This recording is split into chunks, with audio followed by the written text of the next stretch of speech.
Book 59 of 2020 was On Earth We're Briefly Gorgeous by Ocean Vuong. So this was a book club nomination and I did not vote for it, as always. I appreciate that Vuong was playing around with form and trying to kind of be poetic and, you know, use the form of poetry into the form of a novel.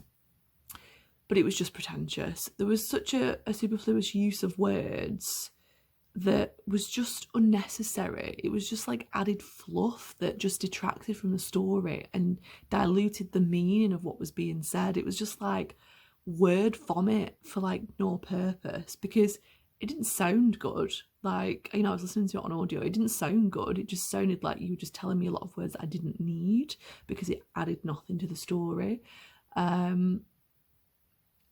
It was a bit weird as well, because the whole premise of this book is that the main character is writing a letter to his mum, who is illiterate, so she's never going to read this letter. And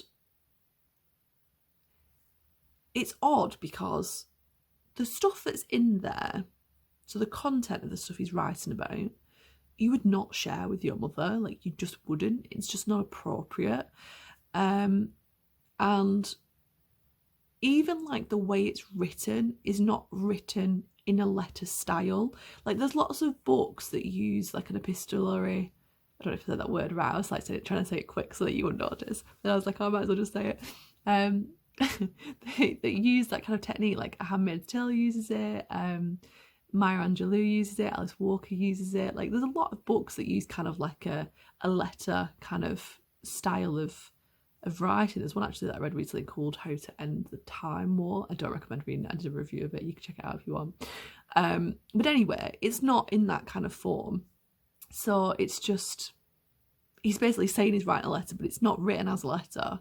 And the way that it's, I mean, obviously I didn't see it on paper, but the way that it's written is just, it changes like perspective as well sometimes. So it's not even like it's in a letter anymore. And I mean, it's going to be a bloody long letter, isn't it? Because it's a whole book. So yeah, it just didn't make sense. And it just came across really, really indulgent, because it's like one of those, you know, when people like, I don't know, write an autobiography or whatever, but they're literally writing about stuff that's not interesting. Like, they're writing it for themselves, not for anybody else. And so it was very, very kind of indulgent for that reason. There was a kind of like mention at my book club that it was for, you know, psychological purposes, you write yourself a letter or whatever, and it's like, yeah, all right, yeah, you do that sometimes, but you don't write a full-on bloody novel and put loads of shit in it like that. Like, it's not gonna help you. Like, you write the letter like to resolve something, or to like you know, comment specifically. So for example, there was like recurrent themes of abuse, like you talk about that, not about everything. There's like so many themes touched on, like that wouldn't be in a kind of psychological letter, it wouldn't. So that just didn't make any sense to kind of think that. There's really good insight into Vietnamese culture, you know, just little things like how they're very tactile. We can't even get my words out, with each other, and how they like massage each other and stuff like that, which, you know, I've been to Thailand and places around there close to Vietnam, and I imagine that, you know, I can see that kind of that culture was kind of coming across. That was nice. And also there was obviously a comment on the impact of war and the resultant PTSD from that, which I thought was important, because a lot of people in America are on the side of American rather than Vietnamese because of the Vietnam War, and there's not really a recognition of how psychologically damaging that was for people in Vietnam.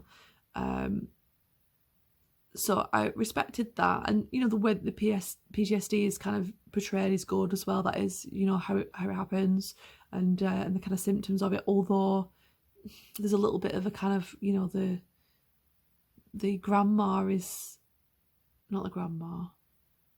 I'm just kind of getting confused between the mum and the grandma. But basically, like, there's this PTSD, which is obviously a problem, but it's kind of version on insanity, which is not what PTSD is. And so, actual fact, thinking about it now, it's not really a very good representation of that, because people with PTSD aren't losing their mind, they're just suffering flashbacks and, you know, problems of not being able to kind of move on from that because it's so traumatic for them.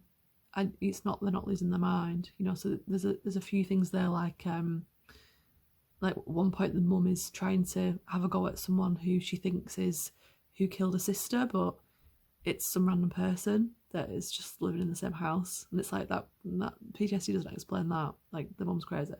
There's also like lots of graphic sex scenes in it that I just thought didn't necessarily need to be in there in that much detail. Like, I'm not one to enjoy reading graphic sex scenes in any books, you know, so it was just a bit like, oh, wasn't really enjoying that. I mean, I appreciate that it is a homosexual relationship, and it's important to demonstrate sexual relationships between people of the same sex in literature. Like, I think that is really important, because then it's normalised like it should be. But it's not my taste to read about graphic sex scenes. And particularly as well, like, it's weird because the way that the things are being described, it makes it feel like it's a really old, like it's set in a really old time, but it's quite a contemporary novel. It's set like in recent times. So, you know, my thought through these sex scenes were, can they not just go and buy some lube? Like, it would help things. So that's all I kept thinking, is like, you know, it's like seeming like that lube doesn't exist, but it clearly does. It's also in like a non-linear narrative, so it's like jumping around all the time, but it's really poorly executed, because you don't know what time point they're in, because it takes ages to describe something, and then you're like, oh, this is what time point it is. It's really hard to keep like track of.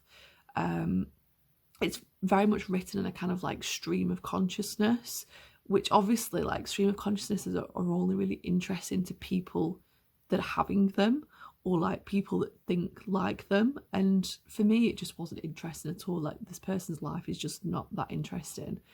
He's not a great character to, like, you know, find out about. So basically, I just couldn't wait for it to end. Like, I just really didn't enjoy reading it.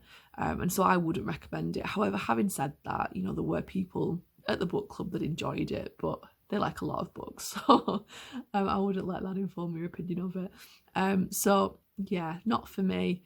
Apparently, Vuong does a lot of poetry, and I feel like maybe that might be more his medium, perhaps. Maybe if he writes another novel, it might be a little bit better. You know, everyone's first novel is not always the best. So, yeah, I won't be reading any more from him, I don't think.